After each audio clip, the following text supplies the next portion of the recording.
What's up, guys? Jason Stewart here with, you already know, future legend Anthony Orozco, and this dude is scaring everybody. Nobody wants to fight this guy, so we want to call anyone out who is a tough guy, who will fight it. Most fighters say they'll fight anyone. Then when it comes down to it, they either don't want to fight this guy or their coach won't let him fight this guy. He's only been training for 6 months. All he has is a little bit of wrestling. A little bit of wrestling. Right? A little bit. A little bit of wrestling, but he took his first fight never sparring anyone in his life, never punched a bag, never hit mitts, and he just relied on his wrestling. Now you're getting pretty well-rounded. Right? You're getting some striking, you're doing some jiu-jitsu, it's hard for these guys to tap you out, you know? So, yeah, for sure. So what do you want to say to the people out there that, like, you want to fight? Right? Yeah, I'd love to fight. I think this is probably going to be one of the last chances I get to fight in San Diego, locally. So if anyone wants to pull up, I'd love to fight you. No matter which way I cut it, the risk to reward, like, I think there's so little risk for the reward. You get to fight me, you get to potentially give me my first loss, you know, like the star-studded power, you can put an end to it. You can get some clout from that. Like, come on, no matter which way you cut it, this is the best opportunity you're ever gonna have. Yeah. So that's what I want. I want someone who's a dog to come out there and let's fight, let's scrap it out. And they're out there. Like, there's some tough dudes out there. I just don't know why no one's stepping up to the plate right now. And like I said, if you're coming from far, let's talk. You know, we'll bring you out, whatever it takes. But we definitely want to get someone out here to fight you, especially on our 50th event. I looked today and I was just like, where is this guy? How come he's not on the card? I'm like, what? No, he's got to be on the card. So tell us a little bit about your training, how it's been going. You know, ever since I went to Mexico and did that Pan Am's tournament, there was a lot of fun there, but I did see some deep waters, actually. That was my first time that I hadn't finished someone. So now I've been really trying to execute learning submissions and executing jiu-jitsu successfully, because I think, especially with the puffies in that Mexico tournament, I couldn't rely on my ground and pound. I needed to get some excellent subs and time those, you know, and then figure it out from there. But so you started seeing some chinks in the armor. I did, and because really you were so inexperienced on an MMA level that you hadn't been able to even see where the weaknesses were. And people don't realize, like, there's always weaknesses. There's always chinks in the armor. There's always a way that you can be defeated. But when you've only, you know, sparred a handful of times and you've only got, you know, a combined minute or two of striking in the cage, you know, you don't get to see it, or you know, when you've been on top ground and pounding for your total of, you know, 10 minutes or whatever that you've spent in the cage, you might not get to see. That one person might not have been able to expose that chink. But when you get to fight multiple people over the course of a few days, how many people did you fight at that tournament? That was a crazy tournament. It was 3 fights in 3 days. So every day I had a fight. The first day, I went to the first round, finished him in the first. Second day, second round. Third day, this guy from Uruguay, undefeated. Him and I had a battle in the finals, and he wrestled back. He was one of the funnest matches I've ever had, and it just so happened to show that, damn, this kid might have some chinks in the armor. So ever since those chinks were exposed, I've just been working to fix those up. And so was he like on your level with wrestling? He wasn't on my level with wrestling. He was a great striker, and he was really good at faking, so trying to keep me at bay, which I haven't seen before. I've actually been the one who like fakes, and I've been the one who sets pace, so he kind of disrupted my pace there. But I've worked really hard on fakes and entries, and I ended up like faking and then coming over with the overhand too, clipping him, taking him down, and slamming him.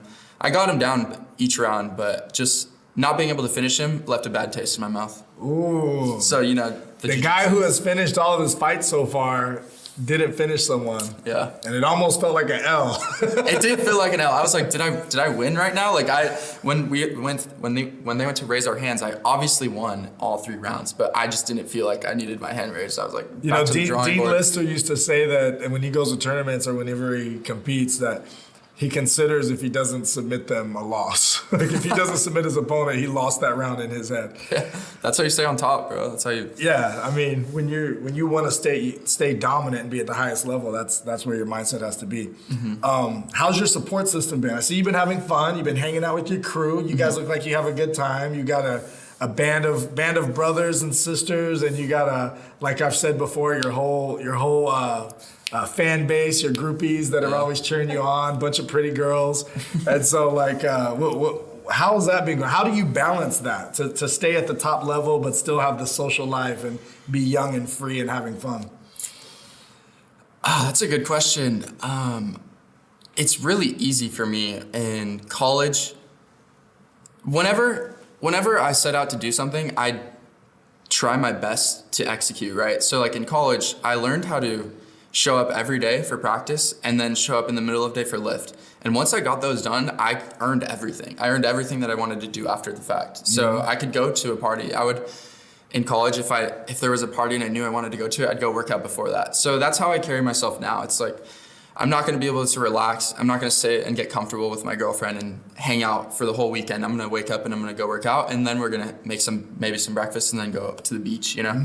So it's always just earning what I do. It's earning the fun. Yeah, and then you're not feeling guilty, and you're I don't not like the guilt. Yeah. You're not like kind of like your head somewhere else. Like, oh, I feel guilty even being here because I didn't do that. You did it. You earned it. That's a great. I might be taking notes from this guy. I also work a 9 to 5 in an accounting firm. So like, you do? yeah, What the heck? yeah. I work at Ernst & Young. It's like Big Four of the world. I did not know that. Yeah, 9 to 5, bro. I did not know that. On my breaks, like I'll eat lunch, and instead of like getting lazy and like sitting down, I'll go for a little bike ride too. Like get my son in for the day too. I'm just always. I ran into a friend of yours, or a friend who spotted me. I was doing crazy. I was doing hood rat shit over by Pioe's and jumping off of the bridge and doing backflips and stuff. Almost had the cops called, and then Maybe some cops showed up. I gotta go out to one of those fun days that you have. Come through. She was like, "Hey, you're the guy. I think I know you." She recognized the locks. Yeah. The locks. And I was telling you, it confuses people. Are you sure that's the guy that owns that company and that company? Because he was barefoot running around, jumping off of bridges into the water. Yeah, your people are always so cool. We love the vibes from you, your crew, and everyone. Anything that you want to tell your fans, anything that they could expect from you in the future, near or far? Short term, my family and my friends already know I'm working as hard as I can to be the best version of myself in that ring. Long term, if I keep doing this short term, I'm gonna be a champion, whatever fight company that I choose, Bellator, UFC, anything, one. So yeah, I'm just living every day like it's an opportunity to get better, and just wanted to thank everyone for the support. Epic, thank you guys. Oh, yeah. You guys give everyone a sick platform. You guys are the best platform. We know you're going to be the next big thing, and we're very excited that you got your start here at Epic Fighting. We're very great that you made it to Arena, because your first fight, you were just, like I said, he'd never even hit pad. No coach would have let him go into the cage like that. Yeah. But he won, and then they saw the potential in Arena. You know, they jumped on the opportunity, and now you're at an amazing gym. We just got done interviewing your teammate there, who says he can't get it's hard for him to get a fight too, because, you guys are over there training to be killers, and it's scaring a lot of people. So congratulations, man. Your improvement has been amazing. Thanks. You've just been like excelling so quickly at everything else. It just shows you that mentality that you have, that focus, but still balancing everything. So that's admirable, brother. Thank you. All right. The yin and the yang. Either way, he'll be at Epic 50, hopefully in the cage fighting someone. If you know someone, tag them to come fight this guy. I know somebody's got to be in the comments saying that they know someone that can whoop this dude's ass. We want to see the fight happen, so make it happen for us. EpicFighting.com is where you can get your tickets. Follow us on Instagram at Epic Fighting. Boom! We out. That's good.